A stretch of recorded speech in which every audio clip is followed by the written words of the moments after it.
Ei meninas, sejam bem-vindas a mais uma live aqui do Cantinho da Nutri. Hoje o tema é muito importante, então fica comigo até o final para você descobrir as 10 verdades sobre a síndrome do ovário policístico que provavelmente você não conhece e você precisa conhecer para tratar essa birosca da forma certa, hein? Quero primeiro agradecer vocês que estão aqui me assistindo e dizer que para você que não tá ao vivo comigo, tá assistindo a gravação, perdeu o horário, enfim, não tem problema. O importante é que você fique aqui até o final e aprenda as 10 verdades que eu trouxe para você nesse vídeo. Combinado? Gente, comentem aqui pra mim da onde vocês são, onde vocês moram. É a primeira vez que vocês estão assistindo uma live comigo ou não? Conta um pouquinho aqui. Enquanto isso, eu vou me apresentar, porque eu sei que tem muita gente que é nova, eu sei que tem muita gente que tá chegando por agora no meu Instagram.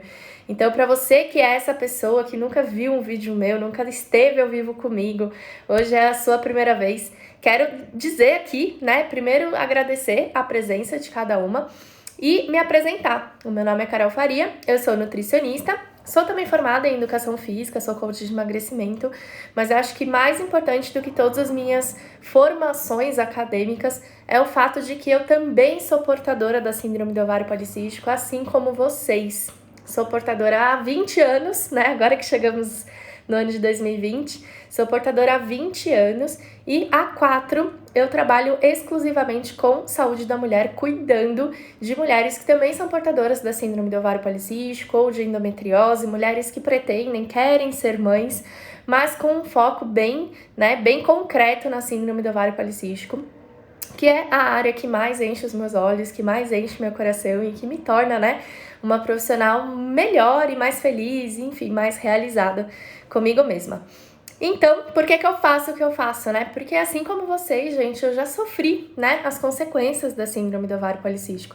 Eu já tive todos os sintomas que vocês podem imaginar. Então, desde muita queda de cabelo até muita acne, excesso de pelos, excesso de peso a minha vida toda, acúmulo de gordura na região abdominal, cansaço, fadiga, indisposição. Tudo isso que vocês devem estar passando aí por conta da síndrome do ovário policístico, eu também já passei. E eu consegui dar a volta por cima, não uma, não duas, mas 3 vezes na SOP.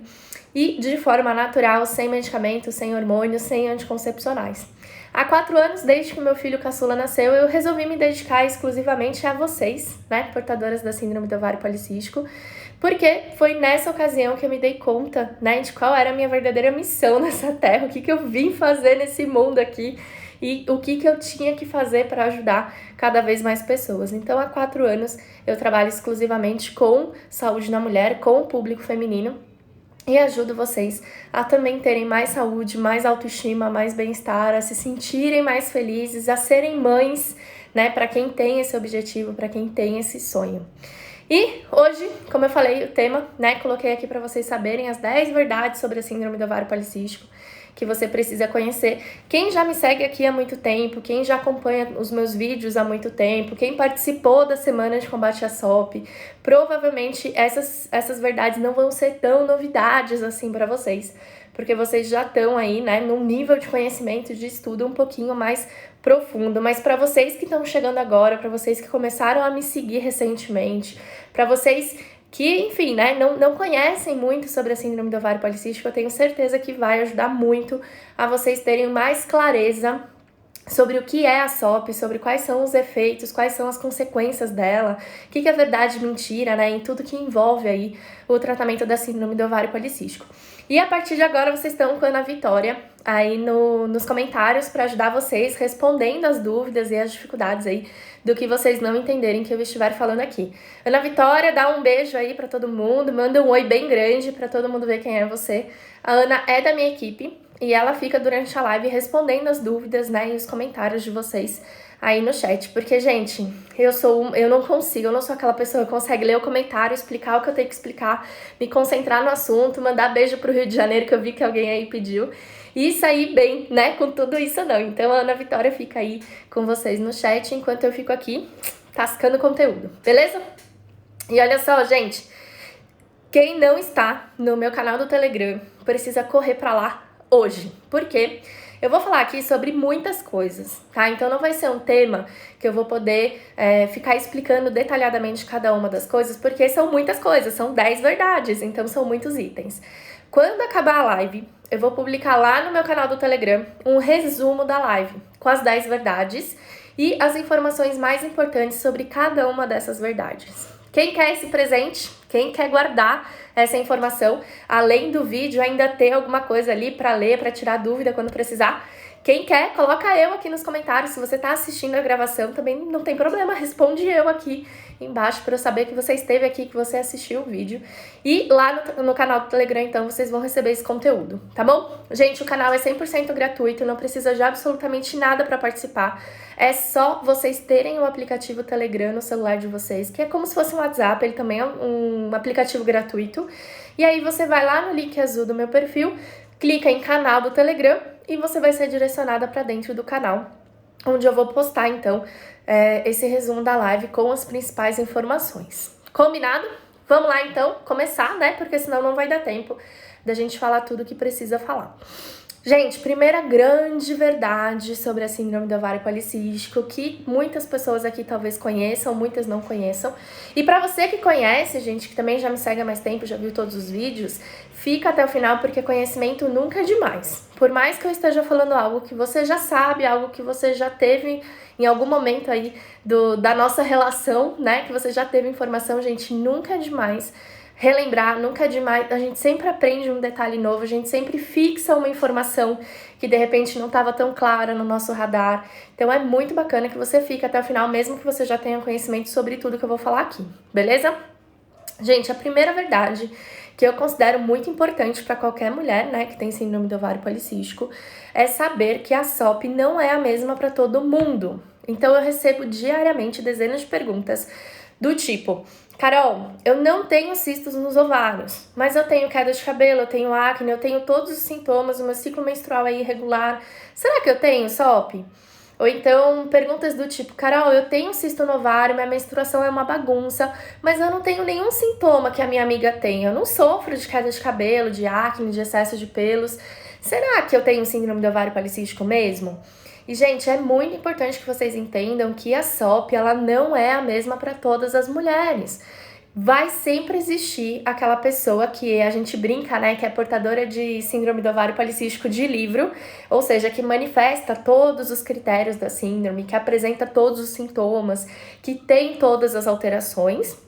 E aquela pessoa que não é, né, que tem outros tipos de manifestações, ou que manifesta de outras formas, ou que muitas das manifestações a pessoa não tem, tá?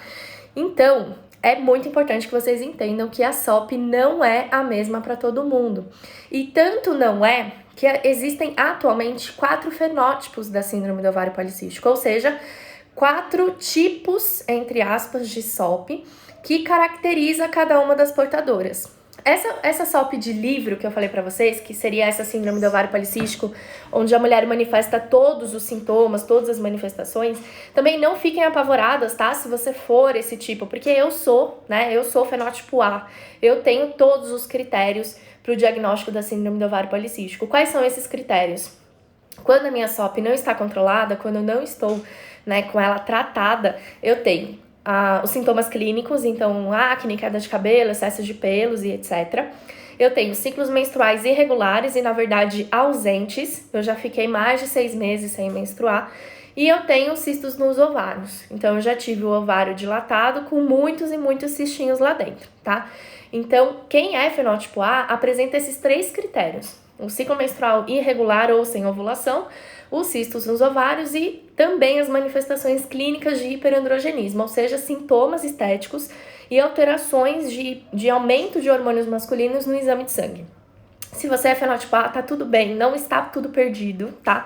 Você não é incontrolável, você também não vai sofrer para sempre com isso. E eu sou a prova viva, né, de que mesmo o fenótipo A consegue um tratamento 100% natural, sem medicamentos, sem hormônios, e que controla de forma efetiva todas essas manifestações e sintomas, tá bom? Os outros fenótipos B, C e D, são fenótipos onde pelo menos um dos critérios está ausente. Então, por exemplo, vou colar aqui. O fenótipo B, ele tem aumento dos hormônios masculinos, pelo exame de sangue ou por sintomas clínicos, né? Então, quando você faz o exame de sangue, a sua testosterona tá alta, seus hormônios masculinos estão altos, ou você tem critérios clínicos de hiperandrogenismo, acne, queda de cabelo, excesso de pelos. E além desse aumento de hormônios masculinos no exame de sangue ou clinicamente, você também tem disfunções ovulatórias. Você tem ciclo menstrual irregular ou não ovula. Só que você não tem os cistos nos ovários. Quando você faz ultrassom, seu ovário tá limpinho e o médico fala que você não é portadora da SOP ou que você não tem ovário de padrão micropolicístico. Isso existe dentro da síndrome e não é um problema, tá? Você só não tem todos os critérios, você tem 2 dos critérios usados para o diagnóstico da SOP. Enquanto que o fenótipo C, ele é o inverso. Ele também tem, né, a questão clínica, ele também tem o hiperandrogenismo, pelo exame de sangue ou pelos sintomas, mas ele não tem ciclo menstrual irregular ou anovulatório, que é sem ovulação. Na verdade, o fenótipo C, ele tem cistos nos ovários. Então, é aquela mulher que tem cisto, tem os sintomas de hiperandrogenismo ou tem excesso de hormônio masculino quando faz exame de sangue, mas ela simplesmente tem os ciclos menstruais regulares. Ela menstrua todo mês e ela ovula todo mês, normalmente mesmo tendo cistos. É um fenótipo mais raro, tá? A maior parte das mulheres com síndrome do ovário policístico são fenótipo A ou B, mas existe aquela mulher que menstrua certinho, mas tem cistos nos ovários e tem hiperandrogenismo.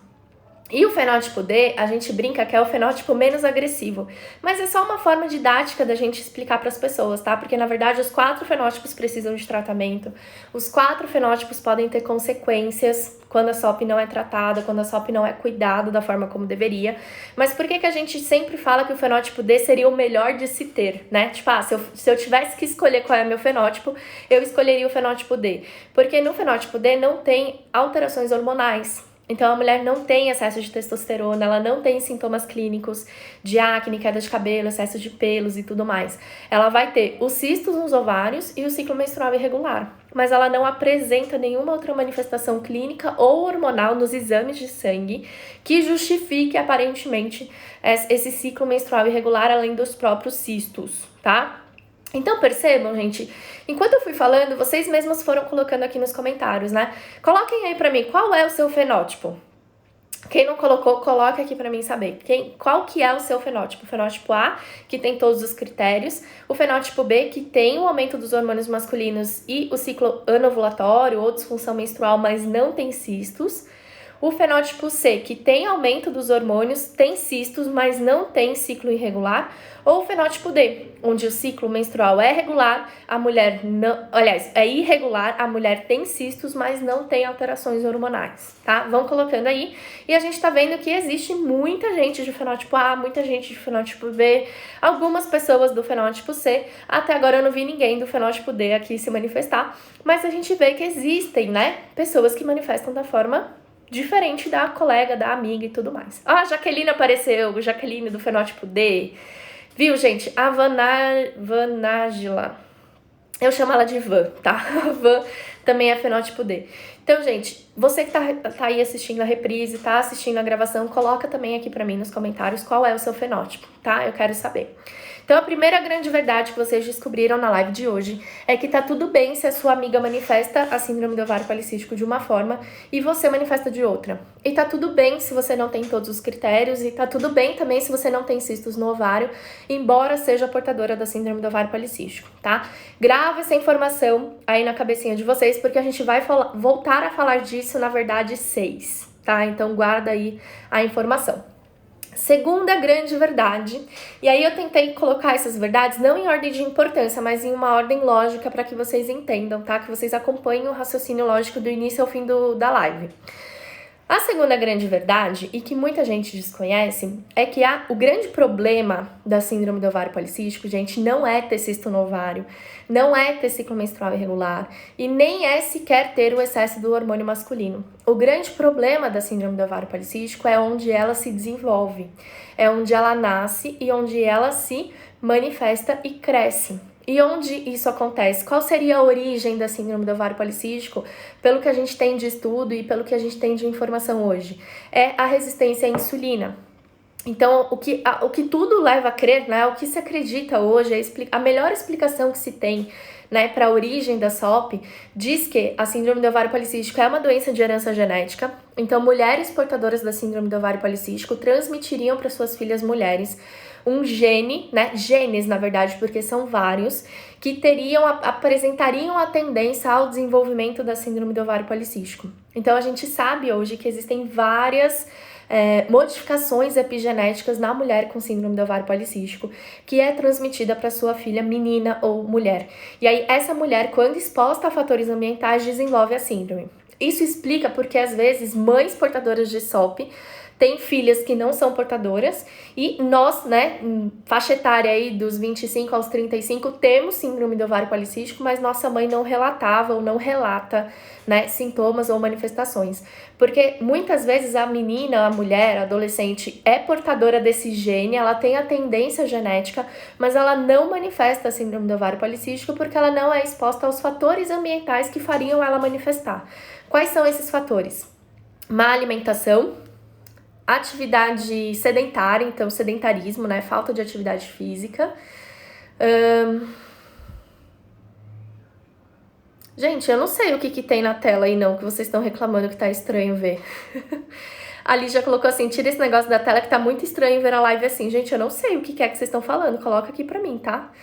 Então, olha só, má alimentação, sedentarismo, estresse e ansiedade e qualidade de sono ruim, tá? Então, quando a pessoa que é geneticamente vulnerável, suscetível, tem a tendência a apresentar SOP, entra nesses 4 fatores, é exposta a esses fatores que a gente chama de fatores ambientais, ela então desenvolveria a síndrome do ovário policístico.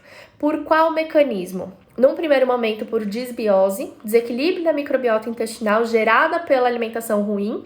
Normalmente, essa alimentação ruim que gera essa disbiose seria a alimentação rica em carboidratos, em açúcares, né, em farináceos, farinhas refinadas, carboidratos de alto índice glicêmico.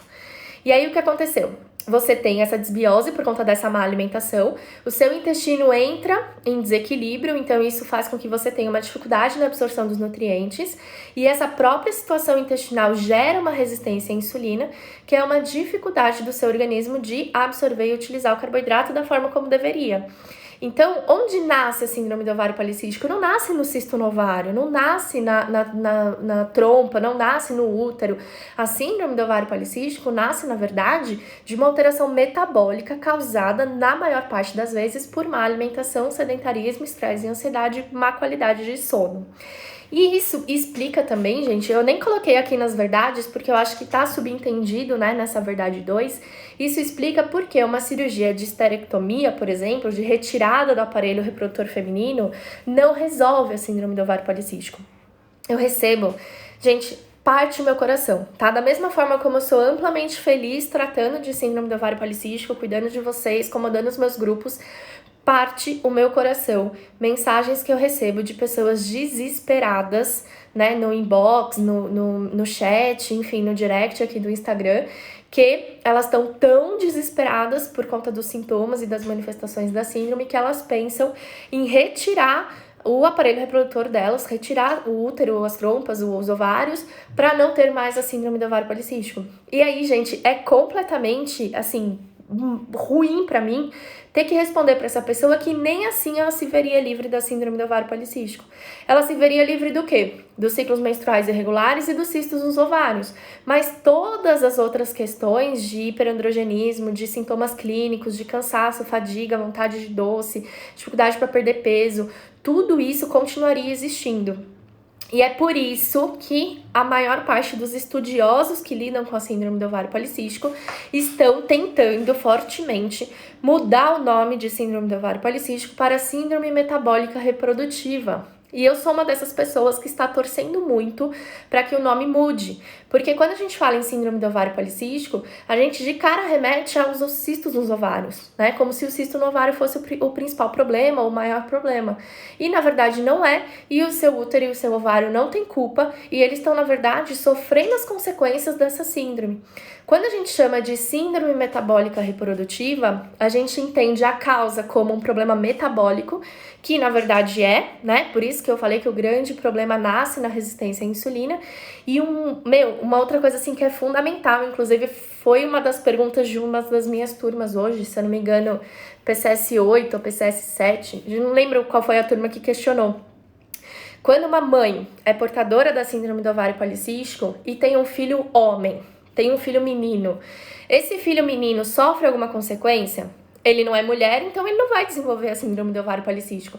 Mas peraí, eu não falei que a mulher portadora da SOP tem alterações epigenéticas? Tem genes dessa mulher que são alterados e são suscetíveis a terem mutações, né, genéticas pro mal, né, pro ruim? O menino vai carregar esse histórico. Então, mesmo quando a gente tem um filho homem, quando a gente tem um filho menino, é claro que ele não vai desenvolver síndrome do ovário policístico, mas ele poderia desenvolver a síndrome metabólica reprodutiva se a gente entender que essa síndrome é baseada na resistência à insulina, agravada por uma desbiose ou causada por uma desbiose, que vai provocar alterações hormonais nessa pessoa, independente do sexo dela. Então, eu atendo hoje, gente, atendia, né? Hoje eu não atendo homens, né? A menos que sejam casais. Mas eu já atendi muitos homens que, cara, tinham todas as características de síndrome do ovário policístico, exceto o ovário policístico. Eles não tinham ciclos menstruais irregulares, por motivos óbvios, não tinham cistos nos ovários, por motivos óbvios, mas eles tinham todas as manifestações do restante da síndrome. Alterações hormonais, dessa vez com queda da testosterona e não elevação, aumento de dihidrotestosterona, dificuldade metabólica relacionada ao consumo, absorção de carboidrato, resistência à insulina, quadro de pré-diabetes, alteração de pressão, aumento de circunferência abdominal, cansaço, fadiga, tendência a consumo de doces. Então, é muito mais ampla a visão que a gente tem quando a gente pensa em síndrome metabólica reprodutiva, que é algo que pode acometer ambos os sexos, mas que vai se manifestar diferente no homem e na mulher, do que quando a gente pensa em síndrome do ovário policístico, remetendo só aos cistos nos ovários, tá? Então, acho que a grande verdade, a segunda grande verdade que a gente precisa entender e saber é que o problema não tá no cisto no ovário, o problema não tá no seu ovário grande, o problema não tá no seu aparelho reprodutor feminino, ele tá só manifestando um problema que, na verdade, é metabólico, muito relacionado à desbiose e à resistência à insulina, tá? E isso, ambas as situações acometem ambos os sexos.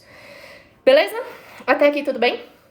Fez sentido? Vocês estão gostando? Comentem aqui nos comentários, né? Comentem, digam aqui nos comentários. Terceira grande verdade. Anticoncepcional não trata a SOP. Então, guardou a segunda informação aí? Se você já sabe que a SOP não se manifesta igual para todo mundo, você já sabe que existem 4 fenótipos da síndrome do ovário policístico e como identificar o seu próprio fenótipo. E você já entendeu que o grande problema da SOP não está no cisto no ovário, nem no ovário dilatado, nem no nosso aparelho reprodutor feminino, né? Esses são apenas sintomas de algo metabólico e muito maior acontecendo. Se você tem essa consciência, ou seja, se você entendeu até aqui o que eu estou explicando, você já vai saber que o anticoncepcional não é tratamento da síndrome do ovário policístico. Porque se o problema não está no cisto no ovário, o problema não está no ciclo menstrual irregular, porque esses não são os causadores do problema, são só manifestações do nosso corpo de que há algo errado, você já vai entender que um anticoncepcional que age desligando o seu ovário não vai ser um tratamento para o seu problema, porque não age na causa do problema. Então, tem muito médico que me segue, que adora virar hater, né? Pra quem não sabe, gente, haters são pessoas que falam mal de outras na internet. E eu, nessa trajetória, né, de falar de síndrome do ovário policístico e defender um tratamento natural e tal, eu ganhei dezenas e dezenas de haters, na maioria deles médicos, que são super afins de usar anticoncepcional para o tratamento da SOP. E muitos deles, inclusive, acham que o único tratamento é o anticoncepcional. E aí, ao invés de buscar informação e qualificação no assunto, eles preferem rebater quem está fazendo diferente, né? E aí, o que acontece? Existem médicos que dizem que o anticoncepcional trata a síndrome do ovário policístico porque alivia o sintoma. Eu acho que nada que vai amortecer, ou vai melhorar, ou vai minimizar sintoma sem agir na causa do problema é um tratamento. A gente falou muito sobre anticoncepcional na nossa live de terça-feira com a doutora Roberta, que é ginecologista, então ela é médica e ela estava ali de acordo comigo, explicando tudo que eu, né, sempre falo para vocês. E a gente falou muito sobre essa questão do anticoncepcional não ser tratamento. E, de uma forma muito resumida e rápida, como que eu posso explicar isso para vocês aqui? Imagina que vocês têm aí uma parede na casa de vocês mofada. O anticoncepcional faria o quê? esconderia o mofo. Porque quando você olha a parede mofada, o que está te incomodando? O cano que está dentro dessa parede vazando, infiltrando água, ou a mancha escura na parede, né? A mancha na tinta da parede. O que incomoda é a mancha, é o que a gente tá vendo, né? É o nosso sintoma. Seria a nossa manifestação estética, como a acne, a queda de cabelo, excesso de pelos. Você tem duas opções se a tua parede aí tá mofada. Você pode chamar um pintor e passar uma tinta por cima, lixar e pintar a parede. Essa mancha vai desaparecer e logo não vai mais te incomodar. Ou você chama o encanador, quebra o raio da parede, conserta a porcaria do cano e se vê livre do problema, né, por muito mais tempo. Quando você opta por usar um anticoncepcional, você está optando por pintar a sua parede. E só. Você está escondendo o sintoma. Está escondendo a manifestação do cano furado. A manifestação do cano furado é a infiltração que gera o bolor, que gera o mofo. E quando você pinta, você só esconde isso. Quando você resolve quebrar a parede e agir na causa do problema, você vai ter muito mais trabalho, você vai levar muito mais tempo, mas você está realmente tratando o problema. Porque depois que você resolve essa questão do cano, ou seja, depois que você arruma o cano que está furado, a parede não mofa mais, porque você foi na causa. O anticoncepcional não vai na causa, ele não interfere na resistência à insulina, ele muito menos interfere na desbiose, que seria o berço do problema. E a gente também falou muito aqui da questão genética. Anticoncepcional interfere na questão genética? Claro que não. Se você nasceu com a genética vulnerável a TSOP, você vai ter essa genética para sempre. A gente não consegue mudar a nossa genética. Ana, só corrigindo, tá? A doutora Roberta está na turma nova do programa de combate à SOP, tá? Até a turma 8 a gente tinha só a doutora Ivonilde. Agora, a partir da turma 9, a gente tem a doutora Roberta, que foi quem fez a live comigo, e tem a doutora Ivonilde também. São duas ginecos na turma, tá? Uma mais da terapia holística, outra mais clínica, mas ambas da área da ginecologia, tá?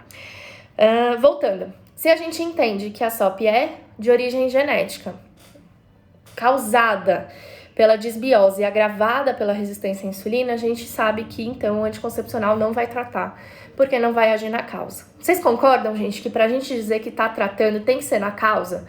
Não pode ser só no sintoma? O anticoncepcional, gente, ele atua desligando os nossos ovários. Então, é como se você estivesse com um motor no seu carro fazendo um baita de um barulho. Tá lá dirigindo, tal, no trânsito da Raposo Tavares, aqui de São Paulo. Quem é de São Paulo sabe o que eu tô falando. E o seu carro tá ali fazendo um barulho horroroso. Aí você para no mecânico e fala assim, escuta, o meu motor tá fazendo muito barulho. E aí ele vai lá e desliga o seu carro. O que vai acontecer com o motor? O que vai acontecer com o barulho do motor? Ele vai parar na hora, né? Porque você desligou o motor, logo não vai ter barulho. E aí o que acontece? Quando você liga de novo o motor, o barulho volta, porque você não resolveu a causa. Então, a gente também pode dizer que o anticoncepcional atua desligando o nosso ovário e por isso o ovário não manifesta mais a SOP, tá? Isso não quer dizer que a sua insulina volte ao normal, que você deixe de ser resistente à insulina pré-diabética ou tenha uma tendência a ganho de peso por usar anticoncepcional. Muito pelo contrário, ele pode agravar tudo isso. Quem perdeu, gente, a live da doutora Roberta comigo na terça-feira, onde a gente falou 1 hora só de anticoncepcional e métodos contraceptivos, a live tá salva aqui no meu Instagram, lá no IGTV. É o vídeo mais recente do IGTV. Na capa estou só eu, porque a doutora Roberta não tinha uma foto com fundo transparente. Eu sou metódica, eu não ia colocar uma foto colorida ali no meio das minhas capas brancas. E acabou que só eu fiquei na capa, mas o vídeo é de nós duas, tá? Então você encontra no meu IGTV o vídeo mais recente. E no meu feed também tem lá o vídeo do IGTV com ela, tá bom? Terceira verdade, então, anticoncepcional não trata a SOP. Quarta verdade, antidiabéticos. Metformina, glifage, saxenda, victosa, que mais? Ozempic, né? Todos esses medicamentos usados para o tratamento da SOP, na verdade, gente, eles são medicamentos usados para o tratamento da resistência à insulina, que é uma parcela, uma causa da síndrome do ovário policístico, rodeada de outras coisas e de outros problemas e de outras manifestações. A gente também tem uma live minha e da doutora Andressa, que é endócrino, que foi durante a semana de combate à SOP, tem 2 semanas que a gente fez essa live, foi num sábado, inclusive, que a gente falou 1 hora só sobre medicamentos da SOP. Quem tá no nosso canal do Telegram consegue ver lá o link da live e o resumo do infográfico, tá? Então tem lá para vocês assistirem, a live ainda tá disponível para quem tá no canal. Então quem não está no canal já sabe o que tem que fazer terminando a live aqui. Corre para lá e olha lá os conteúdos que estão ali. Mas para quem não estava na live, só para, né, pincelar um pouco o assunto, a gente não tem como falar um assunto de 1 hora em 5 minutos, né, obviamente. Mas os antidiabéticos, eles atuam na melhora da resistência à insulina. Lembra que eu falei que um dos fenótipos, que é o fenótipo D, a pessoa apresenta cisto no ovário e ciclo menstrual irregular, mas não apresenta alterações hormonais. E muitas das vezes, essas pessoas que são minoria, cerca de 5% das portadoras, elas não têm resistência à insulina. E aí, vai adiantar uma pessoa dessa usar glifage ou metformina? Não vai adiantar nada, porque o glifage e a metformina atuam no metabolismo do carboidrato, tá? A gente pode dizer que esses medicamentos são tratamento para síndrome do ovário policístico? Não, porque a síndrome do ovário policístico é uma síndrome complexa que envolve alterações em vários dos nossos hormônios, não só na insulina. Né? A mulher que tem SOP começa a desenvolver o problema com a resistência à insulina, mas aí apresenta problemas de testosterona, androstenediona, de hidrotestosterona, enzimas que fazem conversão de um hormônio em outro. Começam a ter várias alterações também de hormônios da suprarrenal, da pituitária, da tireoide. Então, o que acontece? Quando você usa o glifage, a metformina ou o Saxenda, qualquer um desses medicamentos, você está tratando uma parte da síndrome do ovário policístico. Você precisa também tratar o resto, né? Você também precisa ter tratamentos específicos para as outras disfunções e para as outras alterações. Ao contrário do anticoncepcional, que eu acho que não serve para nada em questão a tratamento da SOP, algumas mulheres que têm síndrome do ovário policístico, em algum momento, precisam recorrer aos antidiabéticos, né? Ao glifage, a metformina e tal. E que momento é esse? Quando a pessoa já tentou de tudo e não teve resultado, não teve efeito. Ou aquela pessoa que mesmo fazendo a dieta, mesmo fazendo atividade física, dormindo bem, controlando o estresse, apresenta altos níveis de resistência à insulina. Essas pessoas, para elas não se tornarem diabéticas, talvez elas precisem do medicamento por um período curto de tempo. Junto da dieta. Qual que é o grande problema das pessoas? Quando a pessoa é recomendada a usar o glifage ou a metformina, que na prática são a mesma coisa, a pessoa acha que o medicamento vai fazer sozinho a parte dele, né? Tipo, agora que eu tô usando o remédio, eu posso comer o que eu quiser. Ou então, agora que eu tô usando o remédio, tá tudo bem eu comer um pedaço de pizza. Agora que eu tô tomando o remédio, tá tudo bem se eu não for pra academia, porque ele tá ali controlando a minha insulina. E, na verdade, gente, esses medicamentos, eles só potencializam o resultado da sua dieta. Então, se você não tá fazendo dieta, ele não vai servir de nada. É mais ou menos assim, ele vai multiplicar o seu resultado da dieta. Então, se o seu resultado da dieta é 10, ele vai multiplicar isso por 10, e aí você vai ter um resultado 100. Só que se a sua dieta é 0, não adianta o medicamento multiplicar por 10 uma coisa que é 0, porque você vai continuar com 0. Então, é por isso que muitas pessoas usam metformina ou glifage e não apresentam melhora. Tem gente que usa e fala, minha menstruação voltou a descer certinho, agora o meu ciclo tá regular. Por quê? Porque a sua resistência à insulina estava fazendo com que o seu hormônio masculino ficasse alto e isso estava impedindo você de menstruar. Se a sua resistência à insulina, se o aumento da sua insulina está sendo controlada pela medicação, você vai diminuir os hormônios masculinos, androgênicos e etc. E a sua menstruação vai voltar ao normal. Só que ela só vai fazer isso se você estiver fazendo a dieta. Então, a gente falou muito disso, né? Eu e a Andressa na live. A base do tratamento, ou seja, o que vai sustentar o tratamento medicamentoso, é os 4 pilares do tratamento da SOP. Dieta, atividade física, manejo do estresse e controle do sono. Se essas 4 coisas não estiverem acontecendo, não adianta nada você usar chá fitoterápico e suplemento, muito menos medicamento, né? São esses os 3 níveis da pirâmide. Quem está lá no canal também tem essa imagem lá. Então, você precisa primeiro estruturar a base do tratamento. Se não estiver tendo o resultado desejado, se a menstruação estiver falhando ainda, se você não estiver ovulando, se não estiver conseguindo, mesmo com os 4 pilares muito bem estruturados, um resultado bom, a gente vai entrar com fitoterápico, chá e suplemento. Depois de 3 meses, se isso não teve efeito, a gente não, porque não sou eu a indicar, o endócrino vai indicar um medicamento. E aí você vai usar esse medicamento até você restabelecer o seu quadro normal, né? Então até os seus hormônios voltarem ao parâmetro normal. E aí, por fim, você vai então suspender o medicamento e deixar a base do tratamento fazer a parte dele. Se você não tem a base do tratamento, o medicamento não vai ter resultado e você vai ter que ficar usando ele para sempre porque você não vai ter resultado, tá? Então, o medicamento antidiabético também não trata a SOP, trata uma parte do problema. O restante também precisa de tratamento, tá? Quinta verdade. E aí, estão gostando? Estão comigo ainda? A gente tá chegando na metade, hein? Quinta verdade, que também muita gente confunde, muita gente me pergunta. Carol, Fertisop ajuda no tratamento da síndrome do ovário policístico?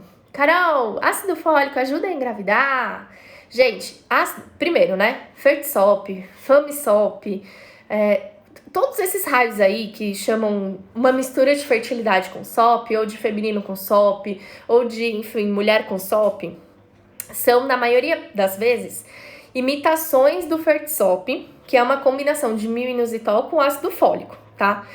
Qual que é o efeito do mil-inositol no tratamento da SOP? Muito similar ao glifage e à metformina. Então, o mil-inositol vai atuar melhorando a sua resistência à insulina, se você tem resistência à insulina. O ácido fólico, ele tá ali de passeio, tá? Ele não vai melhorar a sua síndrome do ovário policístico, ele não vai te ajudar a engravidar.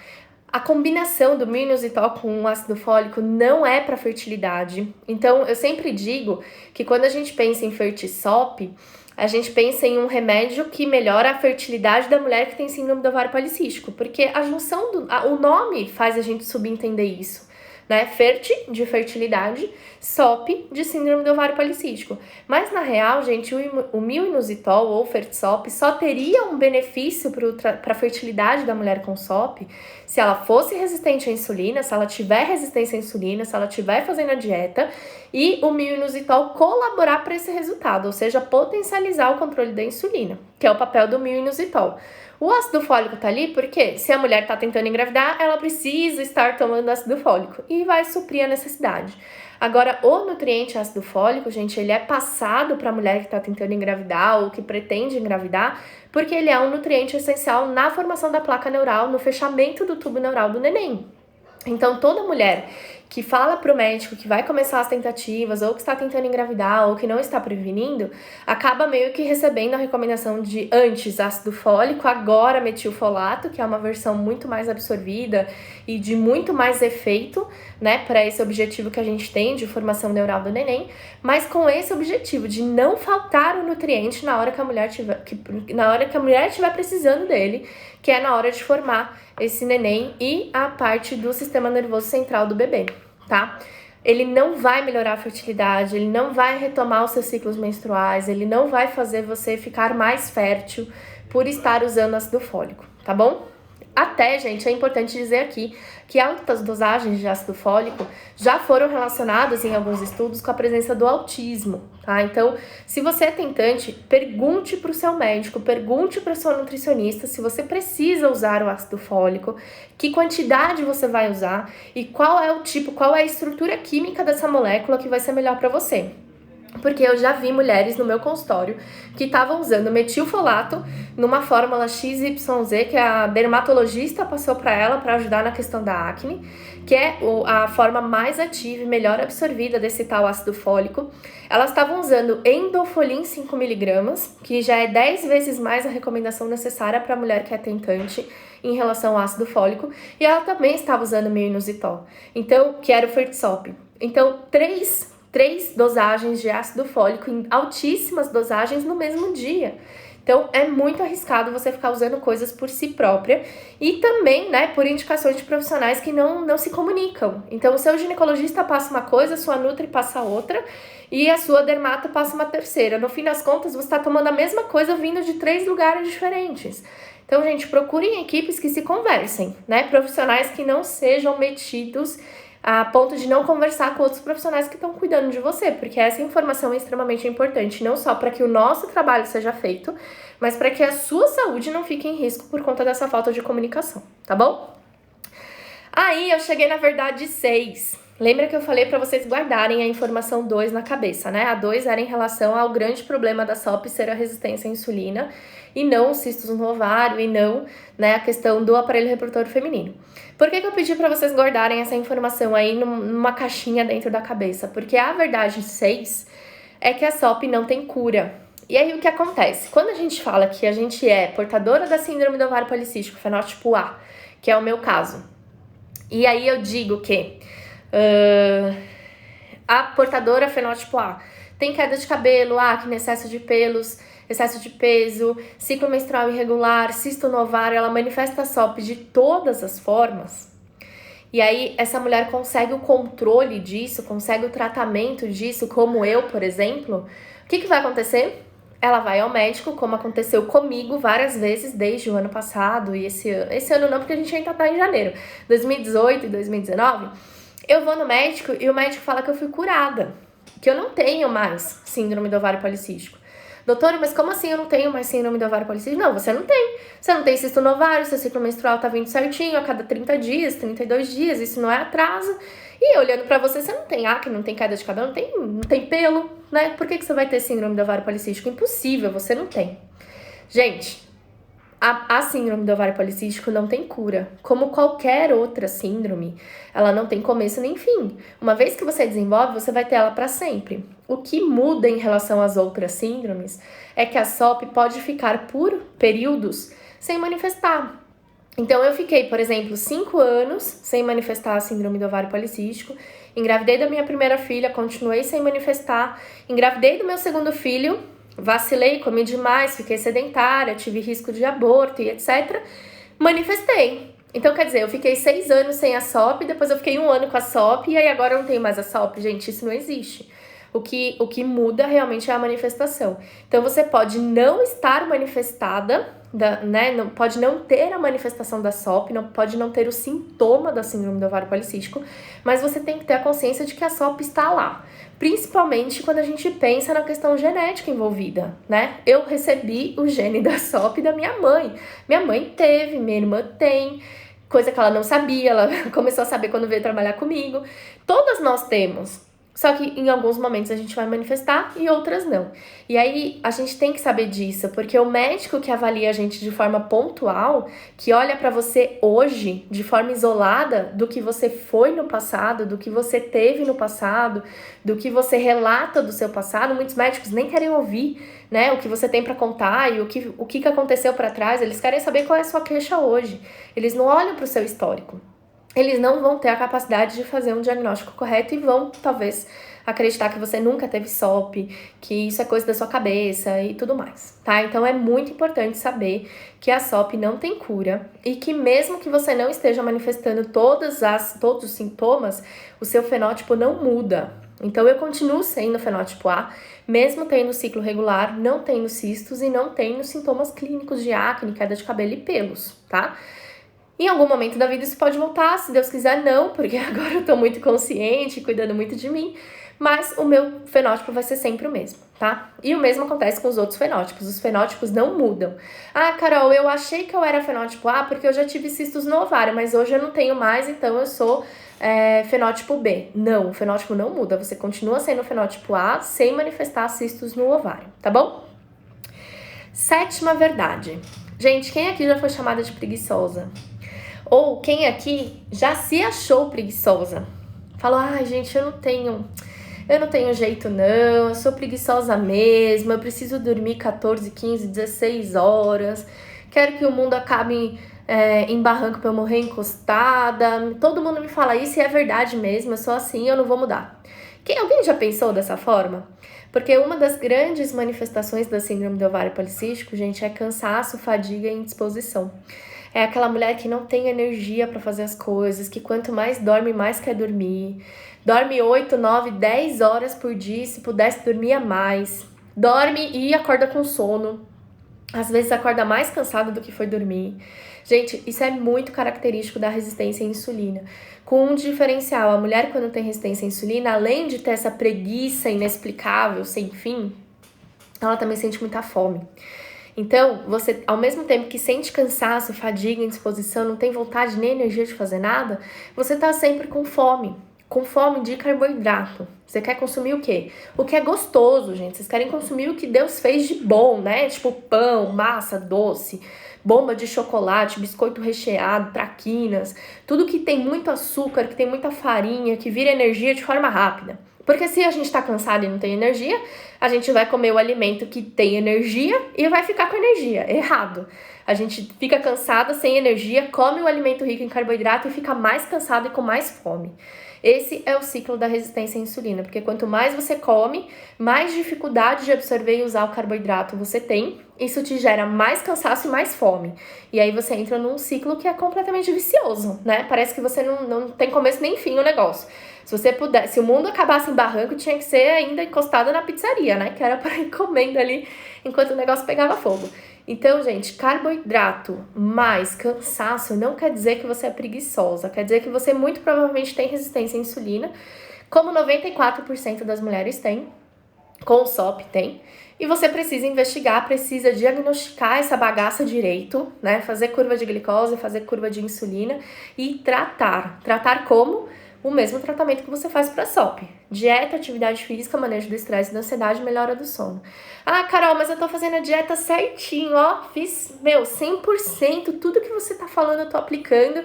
Só me falta ir pra academia. Essa é a verdade número 8. Atividade física é parte importante do tratamento. Assim como uma cadeira de 4 pernas, a síndrome do ovário policístico é baseada num tratamento com 4 pilares. Se dentre esses 4 pilares tá faltando um, o que vai acontecer? Você não vai sentar nessa cadeira. E se você sentar, vai ter uma grande chance de acabar ruim esse bagulho aí. Tu vai cair da cadeira. Porque essa cadeira precisa de 4 pernas para ficar sustentada ali, para te sustentar em cima dela. Se tiver faltando uma, você vai cair de bumbum no chão. E o tratamento da SOP, gente, é a mesma coisa. Não adianta fazer 100% a dieta se você tá dormindo mal. Não adianta você fazer 100% a dieta se você tá com altos níveis de estresse, de ansiedade, não tá fazendo nada para isso melhorar.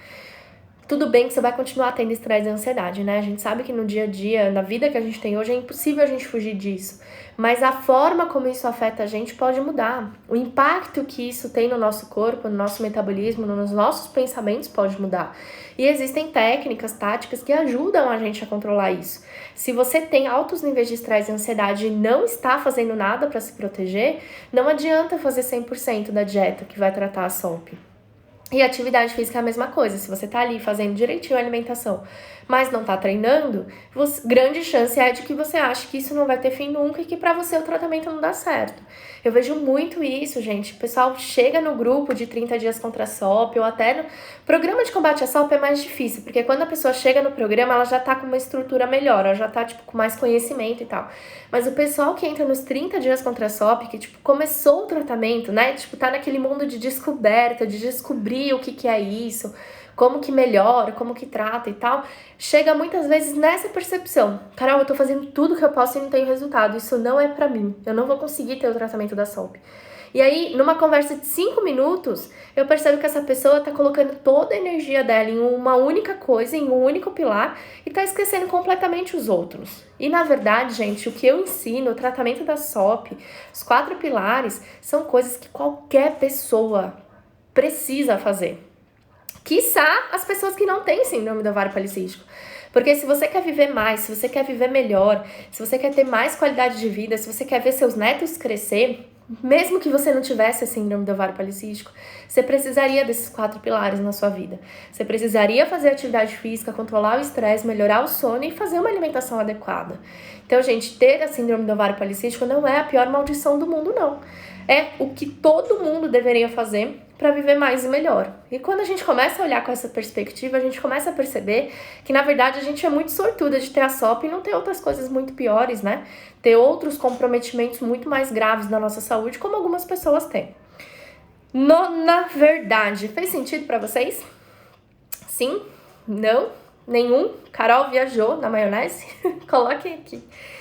Nona verdade da síndrome do ovário policístico, que todo mundo precisa saber, é que eliminando 10% da nossa gordura corporal, você pode restaurar a sua fertilidade.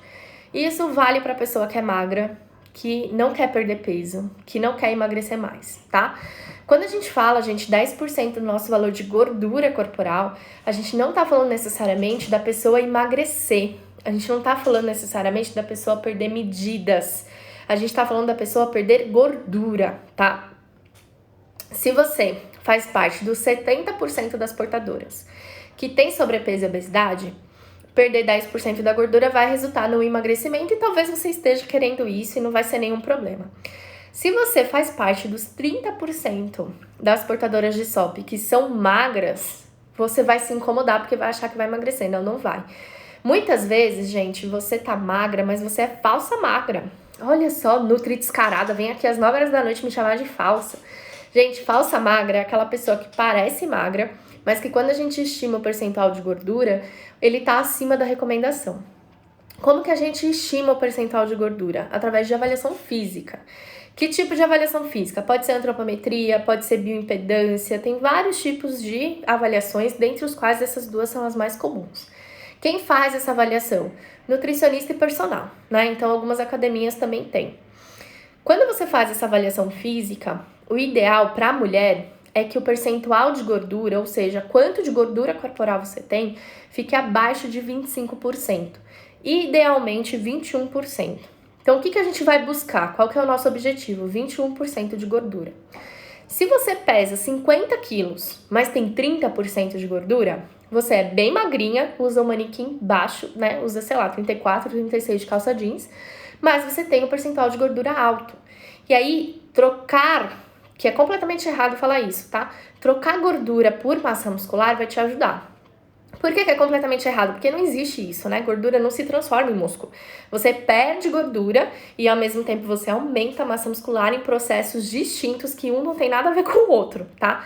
Mas assim, se você mantém o seu peso de 50 quilos, mas ao invés de 30% de gordura, você consegue reduzir essa gordura, sei lá, para 20% e aumenta a sua massa muscular para o peso da balança não diminuir mais e você não ficar se achando muito magra, você achar que não, né, que perdeu muita medida e etc., você já vai estar melhorando a sua fertilidade, tá? Então, essa é a grande verdade. A perda de gordura, para recuperar a fertilidade, para restaurar a fertilidade, também serve para aquela mulher que não tem sobrepeso e obesidade, tá?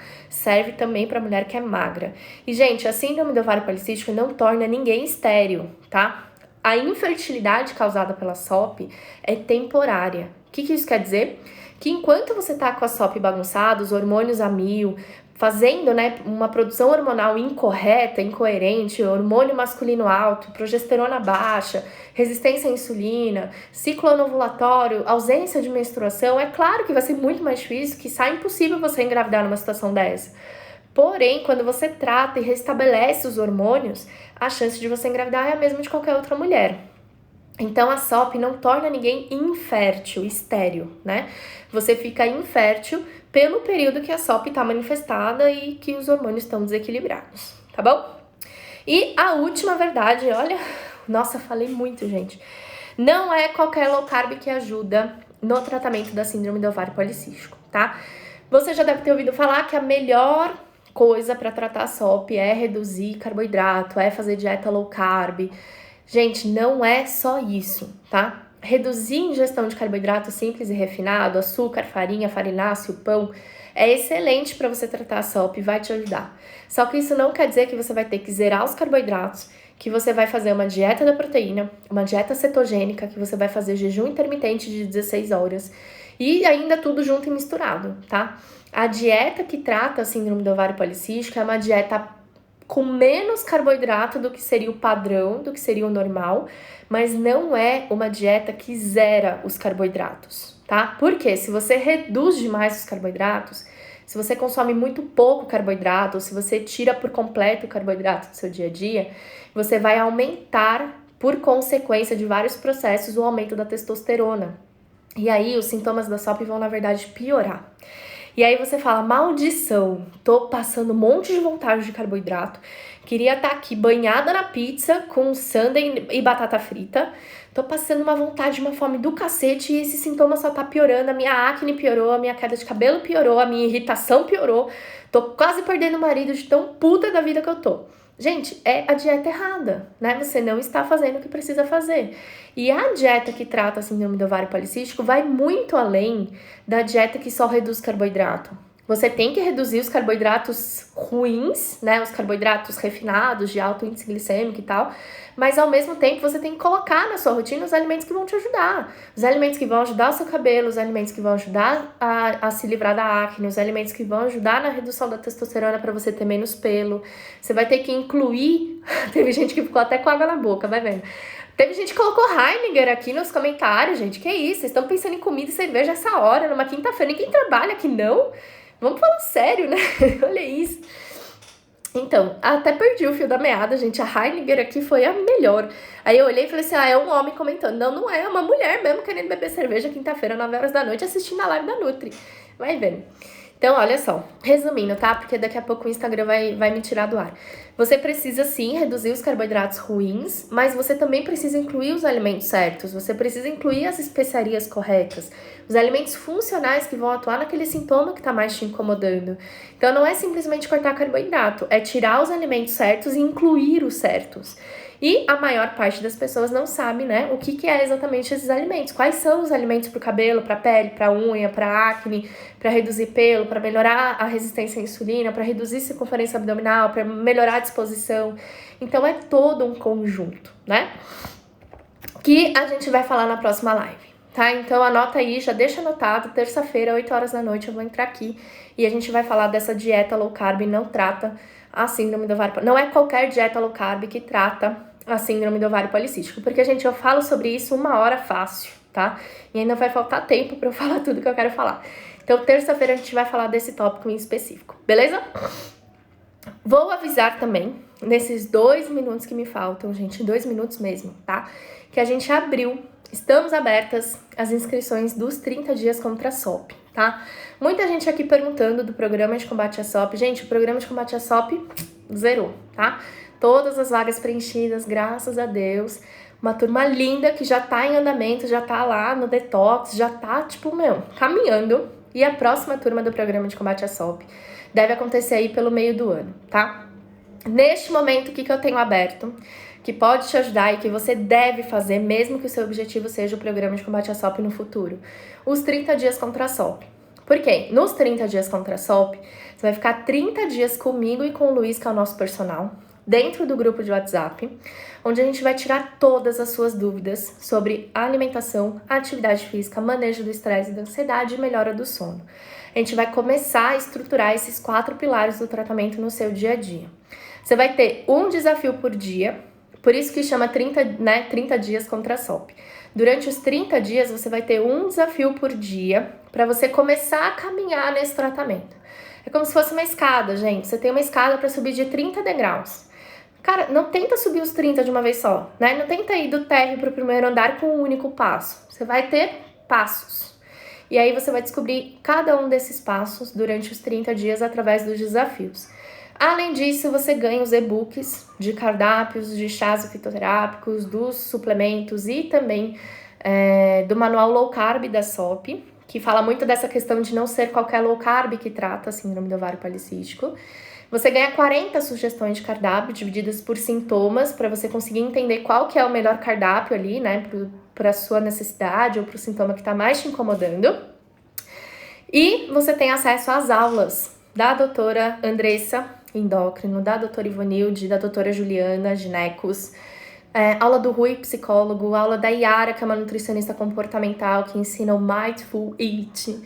Gente, tem muita aula bacana que é exclusiva dos 30 dias contra a SOP e que vocês vão assistindo durante os 30 dias, né? Conforme os desafios vão acontecendo, nos momentos certos a gente libera as aulas, tá? Tem muita gente aqui perguntando, né? Qual é o valor? Gente, é menos que uma cartela de anticoncepcional por mês. O valor você pode parcelar em até 12 vezes de R$19,19. E aí, quando acaba os 30 dias contra a SOP, você continua com todos os materiais. Eles são seus, as aulas, os e-books, os conteúdos, eles são seus e você vai continuar aplicando isso pro tempo que você quiser. Se quiser pagar à vista, é R$197. Você pode pagar no cartão de crédito, no cartão de débito, no boleto bancário, no depósito, transferência, tem lá vários tipos de pagamento. Você escolhe qual for melhor para você. Como que você faz para chegar lá? Link azul do meu perfil, 30 dias contra a SOP.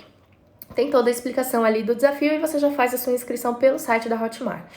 Se inscreveu hoje, amanhã eu vou te mandar um WhatsApp. Vou te passar todas as informações E no domingo vou te incluir no grupo porque começa segunda.